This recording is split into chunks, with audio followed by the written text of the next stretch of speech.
رب العالمين والصلاة والسلام على أشرف الأنبياء والمرسلين سيدنا ونبينا ومولانا محمد صلى الله عليه وسلم وعلى آله وصحبه أجمعين وبعد. Beloved brothers and sisters in Islam, respected mothers and fathers, respected Huffaz and youth, our viewers and listeners, Assalamu alaikum wa rahmatullahi ta'ala wa barakatuh. كيف حالكم؟ Alhamdulillah. Beloved brothers and sisters in Islam, all praises to Allah, Lord of the worlds, and salutations to our beloved Nabi Muhammad sallallahu alayhi wa sallam.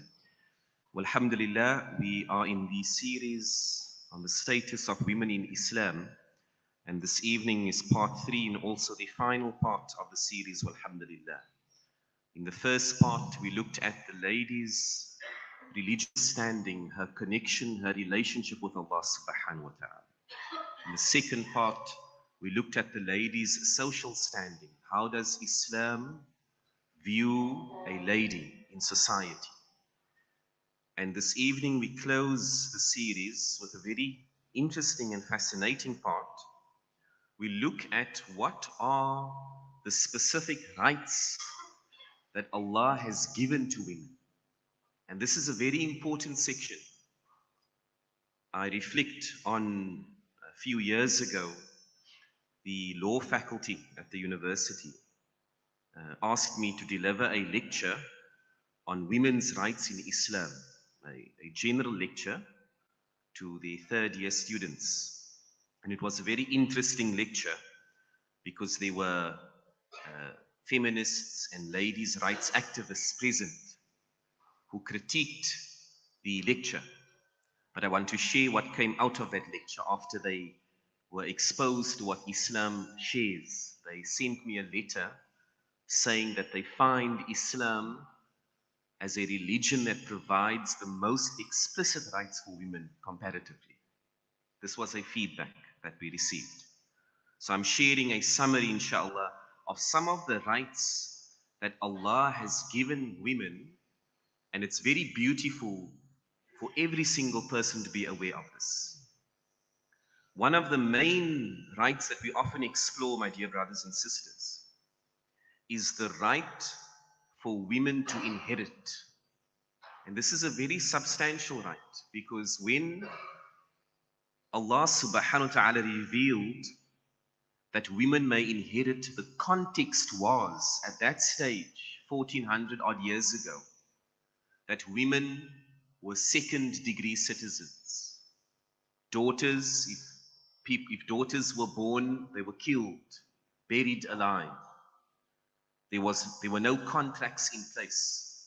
And one of the rights that Allah explicitly highlighted and gave women was the right to inherit, in which Allah confirms in Surah An-Nisa, وَلِلنِّسَاءِ نَصِيبٌ مِّمَّا تَرَكَ الْوَالِدَانِ وَالْأَقْرَبُونَ مِمَّا قَلَّ مِنْهُ أَوْ كَثُرَ نَصِيبًا مَفْرُوضًا. This, of course, is from the verses of inheritance, where Allah mentions, and for women there is a share in what their parents and close relatives will leave them, whether it be a little or a lot. And then Allah mentions, just a side point, nasiban mafruda, that the shares that Allah provides in the Quran are compulsory, which we often recite just this portion of the ayah when we talk about inheritance, saying that it is impermissible for a Muslim to have any other form of will. It is impermissible. You must have an Islamic will that sees to your estate in accordance with Allah's shares. And here Allah mentions nasiban mafruda. It is fard that the shares are done according to Allah's laws. So when a person passes on, of course you have left the dunya, and if you had signed a document that does not permit the ulama to see to your estate in accordance with Allah's laws, then you have unnecessary accountability. So please, just a side point, see to that, because Allah makes it fard upon every Muslim. Allah mentions in this ayah explicitly that women are entitled to inheritance. They should not be robbed of it. But let us quickly look at the rights, inshallah. And I've categorized them to keep this short. From the financial perspective, Islam allows women to participate economically that women can work, women can own property, women can trade, women can enter into contracts, and women can dispose of their assets as well. These are important roles. And even when we look at the constitution and the constitutions of countries historically, the United States, they drew on religious laws to formulate what becomes norm in their countries. And the Quran played a role as well.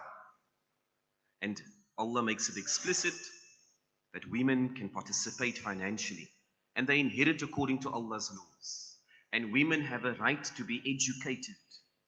And women, very important point, are exempted from financial liability when they are married. This is the origin. And of course, many young might say, well, when you get married now, it is very difficult to look after your household with one income. If the man is the only one earning, of course, we understand that the fiqh facilitates this, and the husband and wife can enter into an agreement to see to their household affairs, That's perfectly fine. But the origin of law is that the man is the one who is accountable for the household. That is the origin. One of the main rights that sets women apart from men is the mahr, the dowry, the maskawi. When it comes to a marital relationship, it is of the first rights that a lady may ask for. And related to the dowry, the mahr, the maskawi, it is the right of the lady, not of her family and not of the husband. So very important point related to that. And then when it comes to marital rights, the lady is entitled to choose and accept her husband. So even if her father comes home and says, I saw this guy in the masjid, mashallah, he's handsome, he makes his sunnah salahs, he sits for dhikr maybe, and he comes home and he says, I saw this guy, and the guy comes to propose, it is still the lady's right to accept whether she wants to enter into that marriage. And she can also negotiate her contract entering into that marriage. She has the right of nafaqah within the marriage, maintenance, of course, based upon, as Allah mentions in the Quran, ma'rufan, that it is in accordance with the context and the custom. She's entitled to being sexually satisfied in her marriage, to being taken care of, and to being protected. The lady also holds the right in Islam, and this is a contentious point. They often say, well, men are given the power of talaq, of divorce. Do women even have a say? Yes, they do. Women have the right to seek an annulment of their marriage. Hence the avenue of the fasq, the annulment of the marriage, when they take it to a panel of ulama to get the marriage annulled for a valid reason. Women may participate. When we say politically, we mean in terms of the voting, they say that when mashura or shura is held in the home, the mother, the daughters, the ladies' views should be taken into consideration. And overarchingly, the women have a right of protection and honor. And this is a very significant right. And here I address myself and every male, because the amana, the responsibility of protecting women as a society, is on the shoulders of the men. And that is why it's so beautiful to watch when men, South Africans, undertake the Umrah and the Hajj, and they perform tawaf. It is beautiful to see how quickly the South African men will protect the women around the Kaaba. It's like a natural instinct. And this is beautiful because we must have this position that we protect them and we honor them. And it begins in the way the father treats his daughter. It begins there. He teaches the daughter, this is how a man should treat you. And the daughter learns from the father when he talks to the mother. And that is how the values become part of our society. So as I close the series, my dear brothers and sisters, we close it, alhamdulillah, acknowledging that on a spiritual level, on a deen level, Allah has made men equal to women, religiously. In terms of its society, women have a slightly elevated status compared to men. That is why, if we reflect on the ahadith of when you enter a marketplace, women must move to the sides, and women should not be walking past men, rubbing, against men. There must be this hijab that exists. This is critical. Women are on a pedestal. They are additionally covered by Allah subhanahu wa ta'ala because of the elevated status. And then Allah gives women additional economic rights. If we, when we balance it, whenever I sit with a young couple and they're about to get married, then the lady says, okay, this is my dowry. I'd like this for nafaqah.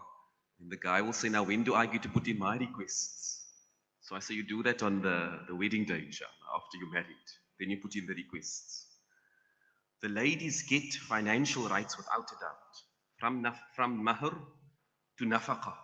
And it becomes the husband's amana, and I'm doing this because it becomes grey hair also for the husband. And then men have the duty to uphold within Islam the legacy of these rights, the status of women in our society. Because Allah subhanahu wa ta'ala indicated this in the Quran, and our beloved Rasul sallallahu alayhi wa sallam was very particular in his narrations, in his ahadith, regarding the treatment of women. Hence, he permitted a man to enter Jannah based upon how he treats his wife. Hence, he permitted a lady to earn her Jannah through pleasing the man in marriage. Look at that beautiful relationship. A sort of dialogical relationship we have in a marriage. So we ask Allah subhanahu wa ta'ala to guide all of us. And we ask Allah to bless and protect all our women. May Allah subhanahu wa ta'ala keep them inspired to recognize the value that Allah has given them in this beautiful deen. Wa sallallahu wa sallam alayhi walhamdulillahi rabbil alamin.